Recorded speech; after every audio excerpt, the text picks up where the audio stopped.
중국은 트럼프 대통령 2기 초반에 대화를 시도했으나 새로운 행정부의 접근 방식을 파악하는 데 실패했고, 최근 트럼프의 추가 관세 조치로 실망과 분노가 커졌습니다.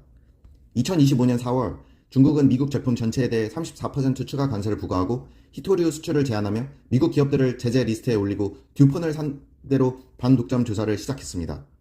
양국 간 소통은 완전히 끊긴 상태로 앞으로 상호 보복이 계속될 가능성이 크고 협상 재개는 단기적으로 어려울 전망입니다. 트럼프는 전략적 압박과 갑작스러운 외교 제안을 섞는 방식을 사용하며 시진핑은 신중하고 느린 대응 전략을 택하고 있으며 너무 빠르게 대화를 시작하면 약해 보일 위험이 있습니다. 현재 중국은 틱톡 문제와 같은 핵심 이슈에서 협상력을 유지하려 하며 미국과의 교류 재개에는 확실한 출구 전략을 요구하고 있습니다. 최근 트럼프 대통령의 관세 정책 발표 이후 미국 달러화가 주요 통화 대비 약세를 보이며 시장에 충격을 주었습니다. 국제 투자자들은 미국 자산 중심의 포트폴리오를 재조정하고 있으며 미국 투자자들도 해외 주식에 눈을 돌려야 할 상황입니다. 과거 15년 동안 달러 강세 덕분에 미국 주식 수익률이 높았지만 앞으로 10에서 15% 추가 하락이 예상된다는 분석이 나왔습니다. 달러 약세는 신흥국가 유럽 시장에는 긍정적으로 작용할 수 있으며 과거에는 미국 주식이 부진할 때 국제 주식이 더 나은 성과를 보였습니다.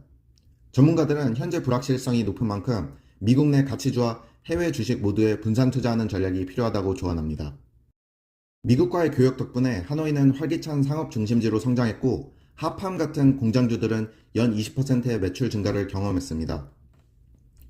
그러나 트럼프 대통령의 46% 관세 부과 계획으로 인해 베트남 기업들은 유럽 등 새로운 시장을 찾아야 하는 상황에 직면했습니다.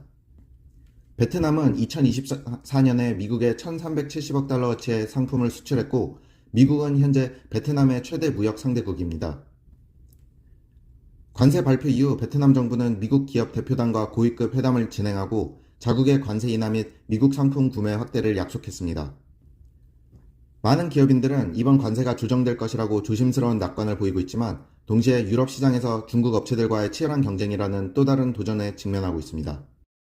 트럼프 대통령의 전면적인 관세 정책으로 인해 미국 증시는 이틀 만에 6.6조 달러, 약 9천조 원 이상의 시가총액이 증발했습니다.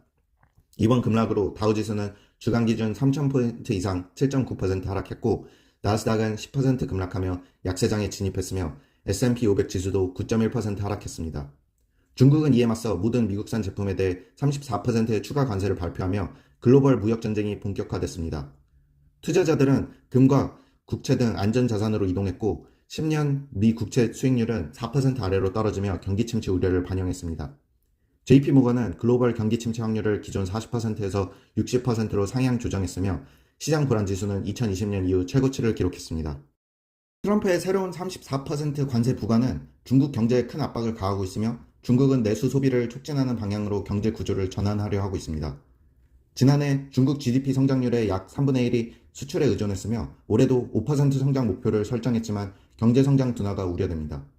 트럼프의 관세 인상은 중국의 제조업에 심각한 타격을 주며 일부 연구소는 올해 중국 성장률이 1에서 2%포인트 감소할 수 있다고 전망합니다. 중국은 금리 인하, 국채 매입, 그리고 내수 활성화를 위한 재정 지출 증가 등의 조치를 고려 중입니다. 중국 정부는 내수 소비 촉진을 위해 임금 인상, 연금 증대, 그리고 출산 장려와 같은 정책을 추진하고 있으며 이는 당 정책 결정 기구에서 논의될 예정입니다. 연준 의장 제롬 파월은 트럼프 대통령의 대규모 관세 인상으로 인해 미국 경제가 물가 상승과 성장 둔화를 겪을 것이라고 밝혔습니다. 그는 과거처럼 선제적 금리 인하보다는 이번에는 경제 둔화가 명확해질 때까지 기다릴 가능성이 높다고 설명했습니다. 파월은 관세로 인한 일시적 물가 상승이 장기적인 인플레이션으로 이어지지 않도록 연준이 기대 심리 관리에 집중하고 있다고 말했습니다. 트럼프는 금리 인하를 압박했지만 파월은 서두를 필요 없다며 현 시점에서 변화는 어렵다는 입장을 유지했습니다. 시장은 관세 영향으로 경기 둔화를 우려하며 금리 인하를 기대하지만 연준은 무역 정책에서 비롯된 충격에는 신중히 대응하겠다고 밝혔습니다.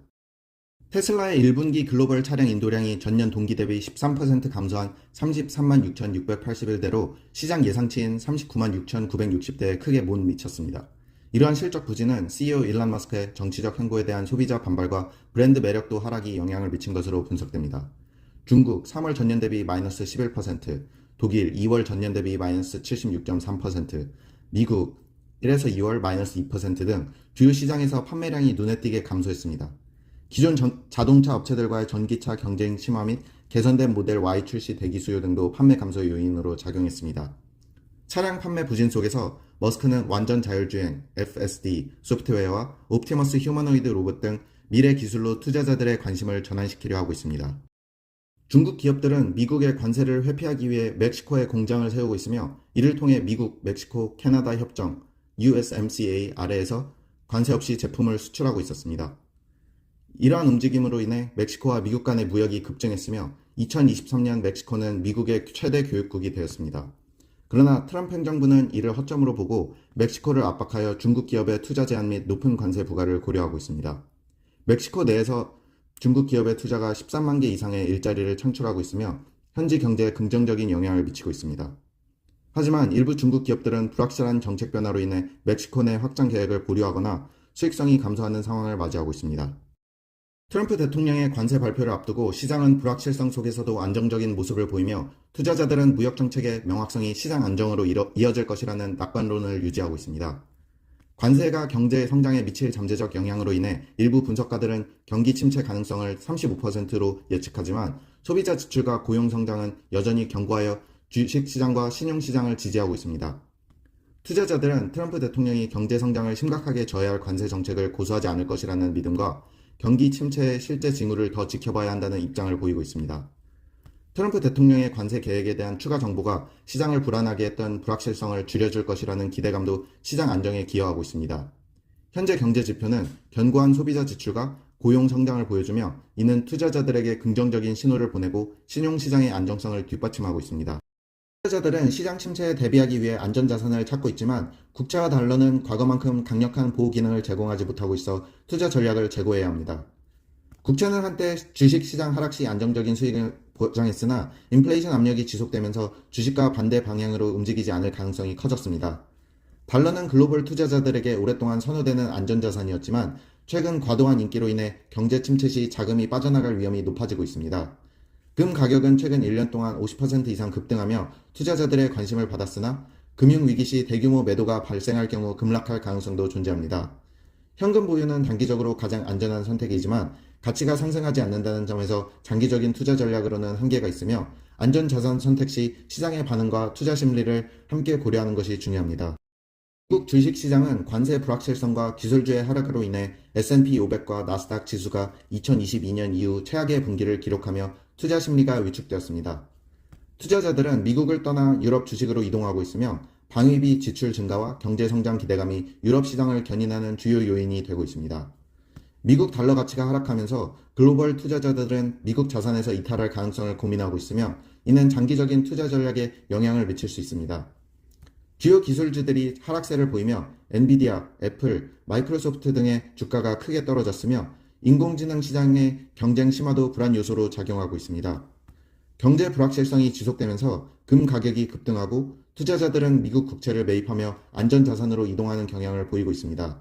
또한 소비자 신뢰가 하락하는 가운데 노동시장은 비교적 안정적인 모습을 유지하고 있습니다. 모멘텀 투자 전략은 단순하지만 장기적으로 높은 수익을 거두는 것으로 나타났으며 이는 많은 투자자들에게 매력적인 선택지가 되고 있습니다. 과거 12개월 동안의 수익률이 향후 12개월 동안의 성과를 예측하는 경향이 있으며 이는 1993년 발표된 연구에서도 확인된 바 있습니다. 하지만 성장 둔화와 인플레이션 상승 시기에는 모멘텀 전략이 부진한 성과를 보였으며 특히 연평균 마이너스 13.33%의 손실을 기록한 사례도 있습니다. 최근 시장의 인공지능 열풍과 집중화가 일시적인 거품일 가능성이 제기되고 있으며 과거 기술주 거품 붕괴와 유사한 패턴을 보일 수도 있습니다.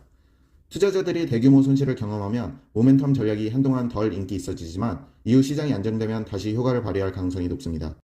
트럼프 행정부는 4월 2일 마감일을 앞두고 새로운 관세 정책을 준비 중이며 미국과 무역하는 거의 모든 국가에 대해 최대 20%의 관세를 부과하는 방안을 검토하고 있습니다. 트럼프 대통령은 상호 관세 정책과 전면적인 관세 부과 계획 사이에서 고민하고 있으며 최종 정책은 더 단순하고 광범위한 조치가 될 가능성이 큽니다. 트럼프는 외국 자동차 가격 상승으로 인해 미국 소비자가 미국산 자동차를 구매하게 될 것이라며 가격 상승에 대한 우려를 무시했습니다. 민주당은 트럼프의 관세 정책이 미국 소비자에게 부담을 주고 있으며 대통령이 무역 권한을 남용하고 있다고 비판하고 있습니다. 트럼프는 새로운 관세를 시행하기 위해 국제비상경제권법을 사용할 가능성을 검토 중이지만 법적 도전에 직면할 위험이 있다는 경고도 나오고 있습니다. 트럼프 대통령은 우크라이나에서의 휴전 협상이 진전되지 않자 푸틴 대통령에 대해 강경한 발언을 하며 러시아에 대한 경제적 제재를 경고했습니다. 푸틴 대통령은 유엔이 주도하는 임시정부를 우크라이나에 세우자는 제안을 했고 트럼프는 이를 받아들일 수 없다고 강하게 반발했습니다. 트럼프는 러시아가 협상에서 진전을 보이지 않으면 러시아산 석유 구매국에 2차 관세를 부과하겠다고 위협했습니다. 미국과 러시아 간 협상은 에너지 인프라 공격 중단에 대한 합의에도 불구하고 큰 성과 없이 지지부진한 상황입니다. 러시아의 에너지 부분에 대한 추가 제재는 모스크바 경제에 타격을 줄 수 있지만 이는 미국 소비자에게 유가 상승이라는 부작용을 초래할 가능성도 있습니다. 메르세데스 벤츠는 미국 내 제조 공장을 통해 미국 시장에서 입지를 강화하려 했지만 트럼프 대통령의 새로운 자동차 관세로 인해 미국에서 생산된 차량조차도 충분히 미국산으로 인정받지 못하고 있습니다. 트럼프 대통령은 4월 3일부터 외국산 자동차와 부품에 25% 추가 관세를 부과할 계획이며 이에 따른 메르세데스의 연간 비용은 17억 달러에 이를 수 있습니다. 메르세데스와 BMW는 미국 내 SUV 제조 공장을 통해 미국 시장과 세계 시장에 제품을 공급하고 있지만 부품의 대부분은 유럽에서 수입되기 때문에 관세 영향에서 자유롭지 않습니다. 독일 자동차 제조업체들은 미국 내 생산을 확대하고 있으나 전 제품 라인업과 공급망을 신속하게 현지화하는 것은 시간과 비용이 많이 들어 쉽지 않습니다. 메르세데스는 미국 내 SUV 생산 비중을 늘리고 전기차 생산을 준비하며 관세 영향을 줄이려 했으나 트럼프 대통령의 새로운 무역 정책으로 인해 장기적인 적응과 변화가 불가피해졌습니다.